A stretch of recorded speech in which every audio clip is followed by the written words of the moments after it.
श्रीनाथयोगिवर यामुनसूरीपूर्वम् श्रीशैलपूर्णकुरुकेशविलासिमध्यम् श्रीमत्कुमारगुरुमुख्यविभूषिताग्रम्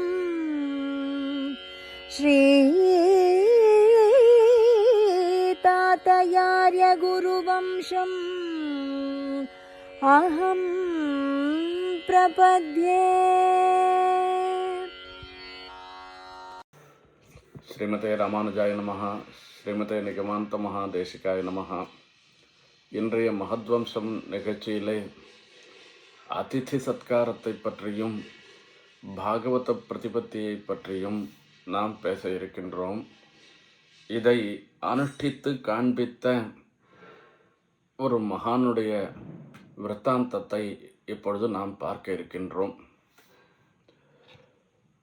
சுமார் 150 வருஷங்களுக்கு முன்பு, ஏன் இன்னும் 200 வருஷம் கூட இருக்கலாமோ என்னமோ, அந்த சமயத்தில் ரொம்ப ரொம்ப க்ஷாமம், பஞ்சம்.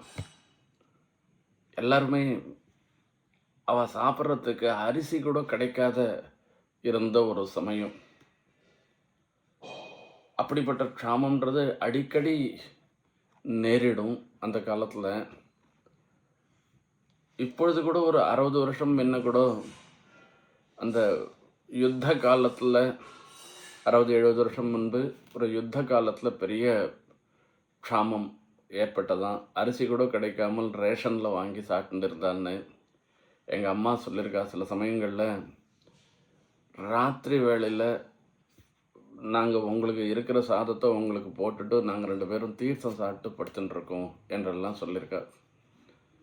அந்த மாதிரி ஒரு க்ஷாமமாக இருந்த ஒரு சன்னிவேசத்தில் நாவல் பாக்கத்துக்கு பெருமாளை சேவிச்சுட்டு போனோன்னு மைசூர் பக்கத்துலேருந்து ஒரு பாகவதர் எழுந்தருளியிருந்தார். யார் வந்தாலும் அவளுக்கு அதிதி சத்காரம் பண்ணி, இந்த ஊரில் நமக்கு யாரும் சாதம் போடுறவா இல்லைன்னு நினச்சிட்டு போகக்கூடாதுன்றதுக்காக அவளை கூட்டு அவளுக்கு வேண்டிய பரிச்சரியெல்லாம் பண்ணுற வழக்கம். அந்த ரீதியில் அங்கே மைசூர்லேருந்து வந்த மகானுக்கு இங்கே எழுந்துள்ளிருந்த ஒரு பெரியவர், அவர் தன்னுடைய கிரகத்துக்கு கூட்டு பெருமாள் அமுது செய்வதற்காக அவரையும் கூட்டு அழைச்சின்னு வந்தார். அவர் மகா ஜாதா, கர்மட்டர். அனுஷ்டானங்களை, வைசுதேவம், உபாசனம் இவைகளை விடாமல் அனுஷ்டிக்கிறவர். அது எல்லாத்த காட்டிலும் பாகவதாளிடத்தில் மிகுந்த பக்தியோடு இருந்தவர். அப்படிப்பட்ட மகான் இங்கே அதிதியாக வந்திருக்கிற இவரை தன்னுடைய கிரகத்துக்கு அழைச்சிட்டு போனார். அவருக்கு சாஸ்திரம் தெரிஞ்சவர். மாத்ருதேவோ பவ, பித்ருதேவோ பவ, ஆச்சாரிய தேவோ பவ என்கிற வரிசையில் அதிதி தேவோ பவான்றதும் சொல்லியிருக்கு. அப்படின்னால அதிதி சத்காரன்றது ரொம்ப ரொம்ப முக்கியமானதுன்றதுனால அவரை அழைச்சிட்டு போயிருக்கார். இப்போ சாப்பிட்ற சமயம் அந்த சுவாமியும் உட்காண்டார், இந்த கிரகசுவாமியும் உட்காண்டார். 2 பேரும் உட்காந்து சாப்பிட உட்காந்துருக்கா. அப்போ அந்த கிரகிணி, அந்த ஆற்றுல இருக்கிற மாமி என்ன பண்ணால், அதிதியாக இருக்கிறதுனால அவருக்கு பிரசாதம் அன்னம் அரிசினால் ஆன அன்னத்தை அவருக்கு போட்டிருக்கா. அவர் போகிறோன்னு சொல்கிற அளவுக்கு அவருக்கு போட்டிருக்கா. இவருக்கு என்ன பண்ணால் கொஞ்சம் போரும் சாதம் போட்டிருக்கா. இதெல்லாம் அவர் பார்த்துட்டே இருந்தார். இது பரிசேச்சனத்துக்காக இந்த பிரசாதம். பரிசேச்சனம் முடிஞ்ச பிற்பாடு வேற ஒரு வஸ்து, அந்த வஸ்துவை கொண்டு இவருக்கு போட்டிருக்கா. அவர் அந்த அதிதியாக வந்த அந்த சுவாமி பார்த்துட்டு கேட்குறார், இது என்ன வஸ்துன்னு தெரியலையே, அது என்ன தேவர் மாத்திரம் செய்கிறதுன்னு அவர் கேட்குறார். அதுக்கு அந்த சுவாமி சொன்னார், இல்லை, இது ஏதோ இந்த பக்கத்தில் இருக்கிற வஸ்து, இது அவ்வளோவா போக்கியமாக இருக்காது, தேவருக்கு இது எப்படி இருக்கோ அதை உபயோகப்படுத்திக்கலாம் என்று சொன்னார். காசின்வாய் கரம் விற்கிலும் கரவாது மாறிலி சோறியிட்டு தேசவார்த்தை படைக்கும் வன் கையினார்கள் வாழ் திருக்கோட்டியூர் என்று பெரியாழ்வார் சாதித்த மாதிரி இவர்களுக்கு ஒரு பக்தியோட பாகவதான்ற முறையில் அவளுக்கு நல்ல வார்த்தையை கூட பேசி ஏதோ இந்தா போ சாப்பிட்டு போ அப்படின்னெல்லாம் சொல்லாதபடி ஒரு நேசத்தோடு அவருக்கு அதித்தி சத்காரம் பண்ணுறார். அதை பார்த்த உடனே அதையும் கொஞ்சம் போடணுமே அப்படின்னு கேட்ட பிற்பாடு அதை போட்டிருக்கா. அது என்ன அப்படின்னு கேட்டால் விறகு அரிசியில் பண்ண சாதம்.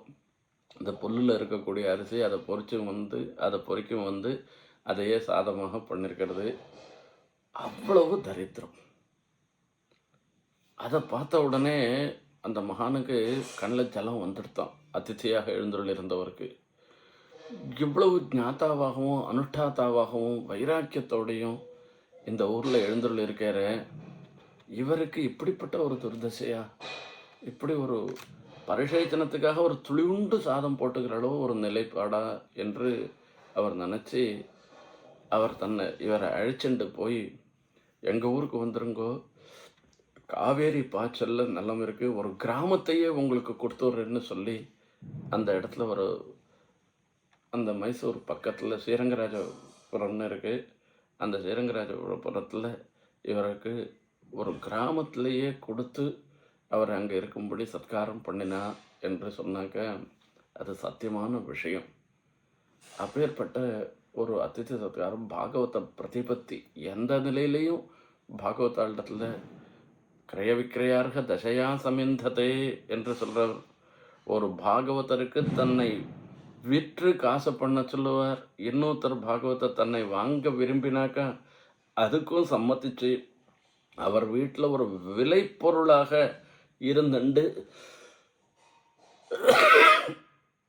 எதவானா செய்வதற்கு சித்தமாக இருக்கான்னு எச்சராஜ சப்தத்தில் சுவாமி தேசிகன் சாதித்த மாதிரி அதை நடைமுறையில் காண்பித்தவர்கள் அந்த மகான் யார் என்று கேட்டால் ஸ்ரீனிவாசண்ணா என்று சொல்லக்கூடிய மகான் தான். நாவல் பாக்கத்தில் ஐயா குமாரதாத் தேசிகனுடைய வம்சத்தில் அவதரித்தவர்.